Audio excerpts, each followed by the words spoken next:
Relaxation takes intention. It's actually not that easy. Welcome to part 2 of the Stress series, Relax Your Body. So excited to be here.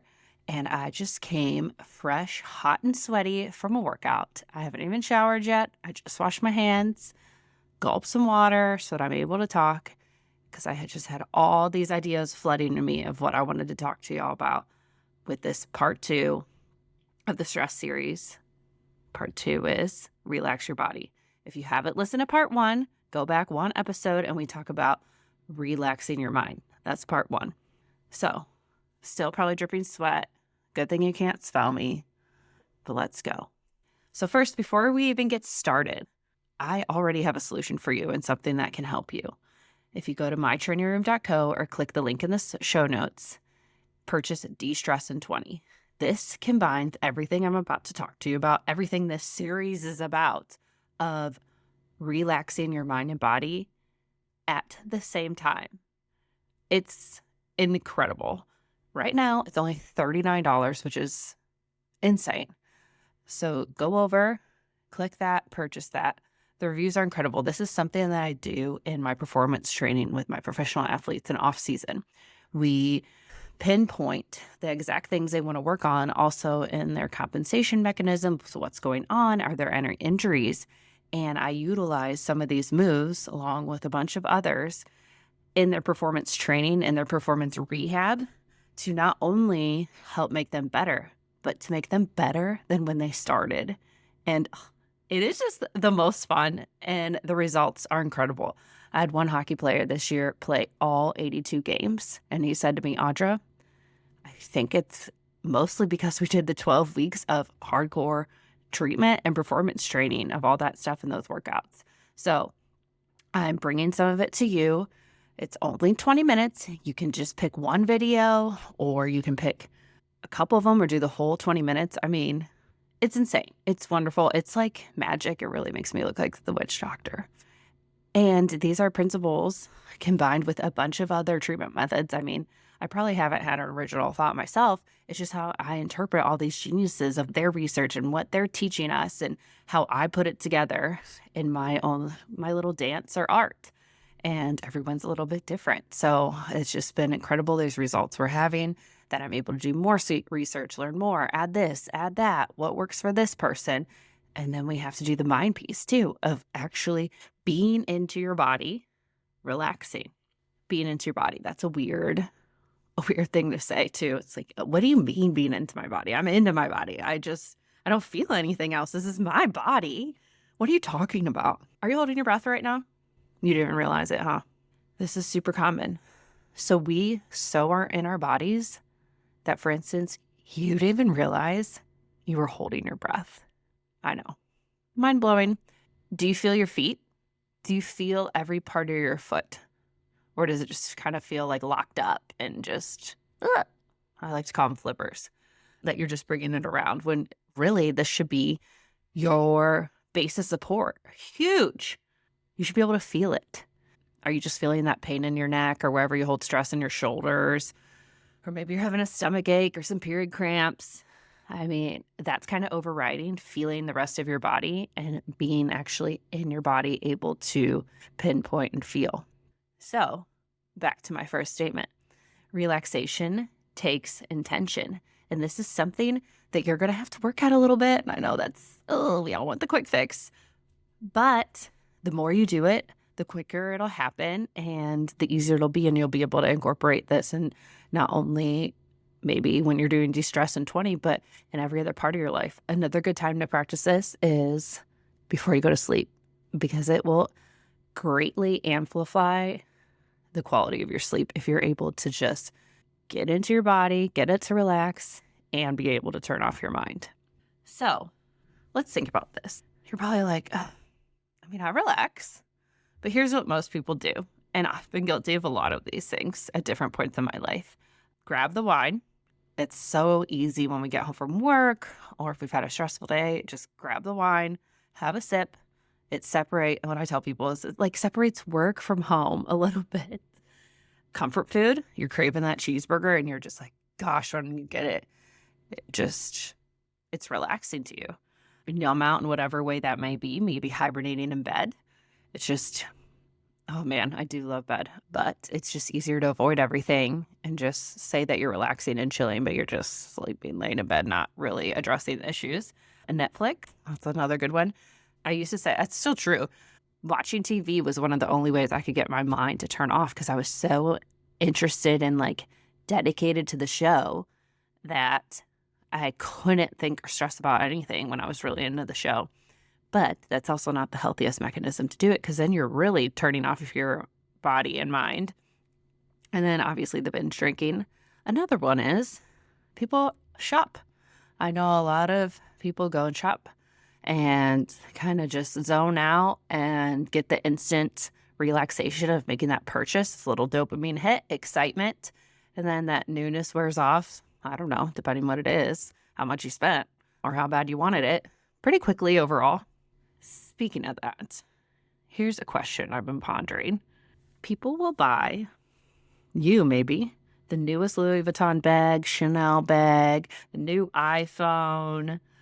You'll go to the $800 steakhouse. You want the new car. You want the coolest Nikes, the golden gooses. That's fine. You'll save up. You'll invest in that. You're ready for it. You're here for it. And it relaxes you, makes you happy for a little bit. But you won't take some of that money and invest in top-notch healthcare instead, or something that's going to actually help you long-term. Riddle me that. You only get one body, one mind, one life. Why aren't you investing in it and investing in yourself? We're going to do another episode on this, but just think about that for a second. And next time you go to make your big purchase, and of course it's got balance, but is there something that you need more that you should use that money towards instead of the newest purse? I don't know. I'm not here to tell you what to do with your money, just helping you think about it, put it in perspective here. We have a long life to live. We want to make it good because you deserve it. So what do you need to do here? What is the solution besides going to purchase Destress in 20? We need to move. Movement heals. I cannot say that enough. I need to get on my soapbox and just talk about it. When you move, there's so many chemical reactions going on in your body that you're giving yourself like a natural high and excitement, endorphins. Sometimes you're able to do these workouts and push through a little bit of pain and normally you wouldn't be able to. You're getting blood flow to areas. You're adding load to your joints, which in turn is going to prevent injury, make them stronger, make you feel better. I tell everyone they need to oil their joints like the Tin Man. I mean, if you're not using them, they're going to get all crickety and gross and dried out. We need to oil them, and that's with movement.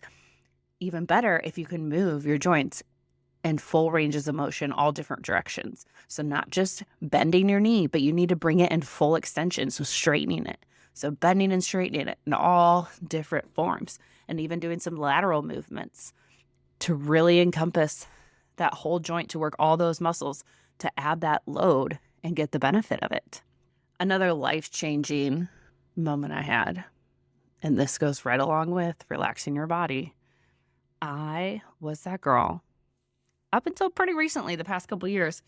When I worked out, the HIIT workouts were my favorite. And my girlfriends and I would talk about this. I loved when my lungs burned so much that it like hurt to breathe at the end. It's kind of sick actually. But I felt like it was the best workout. And I did it, I accomplished it, and I'd feel really good for an hour. And then I would have this crazy crash of not feeling good at all. Not every workout needs to be hard to be effective and beneficial. Let me say that again in case you were turning, your kid screamed, you blanked out as I was talking. Not every workout needs to be hard to be beneficial. I know, and some of you are like, that's what I used to say. That's cute. No, that's cute. I'm going to keep doing that. And that's fine. I had to learn the hard way. My hormones were completely tanked. I went through essentially like a sickness, and I try to cut this in a condensed version. I couldn't like function. I was able to go work on patients and be in it and be effective and feel good, but I'd get these random spouts of dizziness, nauseousness. I was gaining weight for no reason when I was doing all these workouts. I was eating super clean and healthy, gluten-free, dairy-free, and I'm doing all the quote unquote right things for my body.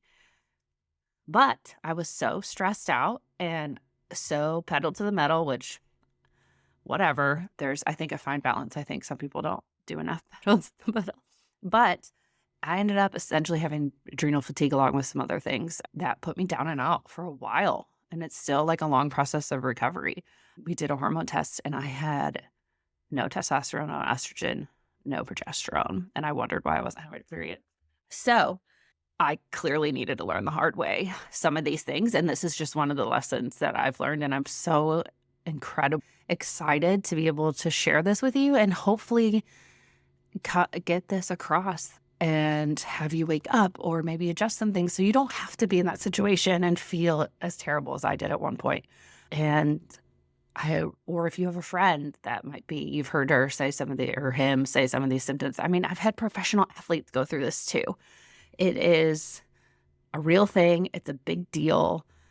There's many factors to it. So if I would have had a series like this and I knew all these things, I just never, I don't know, put it together in a disciplined manner. Like I preach them all day, but like through my own healing journey, I've been able to put this together in a more packaged deal, I guess, of actually, no, this is step 1. This is step 2.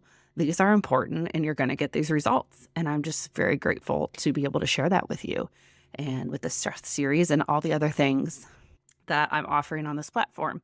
So I just want to thank you for that and thank you for listening, and DM me if you want to talk to me more about it at Dr. Audrey Lance at Instagram or on Instagram, whatever. So what did I have to do? I had to slow down. I was seeing, luckily I have so many people that wanted to help out doctor-wise and get to the bottom of this and put all the puzzle pieces together. But one of the things, I was ordered by multiple doctors because, of course, I had to ask a couple because I wanted to hear that I could do my HIIT workout still, was nope, nope, nope. You are not allowed to do HIIT workouts or really any hard workout. Your body is in a state of stress and panic, and you just cannot do that. So from that experience, I've learned walking is incredible. It is a good workout.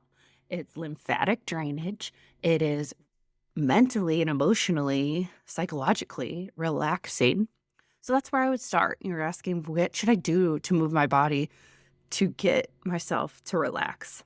Walking, because you're getting the most bang for your buck. If you only have 10 minutes and you're asking me, what should I do? Of course, I think you should breathe in your butthole, but walking, and getting outside and doing it if it's not pouring rain or too cold. I mean, there's just something, I know I talked about it in the first series, but that's it. And then doing some movement that feels good to you. You know what I really like doing? That's an incredible workout. I remember that every time I go. I love to go trail riding, horseback riding. It is just so therapeutic in so many ways and such a workout, but it's not that crazy HIIT. Like the horse is doing the HIIT workout. I'm doing the, leg, and I really try to breathe and stabilize with my core and test all these things out to be able to eventually do something with that. But what is something you enjoy? Is it being around animals?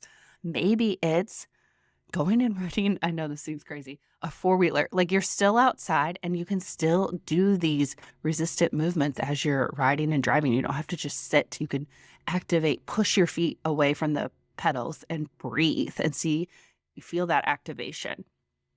I know a lot of people really like yoga. That's great. Restorative yoga, Pilates, even just getting some light weights and doing just a little lightweight 10-minute workout, 8-minute workout, whatever you got is great. One of my patients, we were trying to brainstorm some ideas for her, and when she's on the road and stuff, of what she's able to do to utilize this step. We talked about the mindset part, and then we were like, okay, so moving your body, what can you do when you're on the road between shows and everything? What do you have access to? And guess that you would actually like? And we came up with stairs, so doing stairs, because most arenas have them, tour buses. You can find stairs pretty much anywhere. So that's what she does, is just 5 to 8 minutes. That's it. When she's trying to utilize these three steps of moving your body, getting into your body to de-stress. So there are so many options. I'm so excited to hear what your favorite one is. Don't forget to go purchase De-Stress in 20 at mytrainingroom.co for the simple, easy, you don't have to think about anything and get started.